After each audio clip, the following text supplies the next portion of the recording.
कन्या विद्या मंदिर रांगोळी शाळेतर्फे आपल्या सर्वांना आग्रहाचं निमंत्रण. अहो, आपल्या गावातील लहान चिमुकल्यांचा कलाविष्कार पाहायला येत आहे ना? अहो, विचार कसला करताय, यायलाच लागतंय. अहो, आपल्या कन्या विद्या मंदिर रांगोळीच्या मुलींचे वार्षिक स्नेहसंमेलन आहे.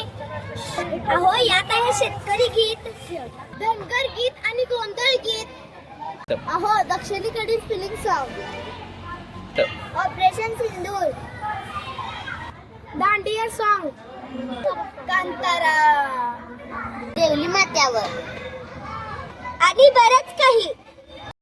तर मंडळी, येताय ना आमचं गॅदरिंग बघायला? तर ठिकाण आहे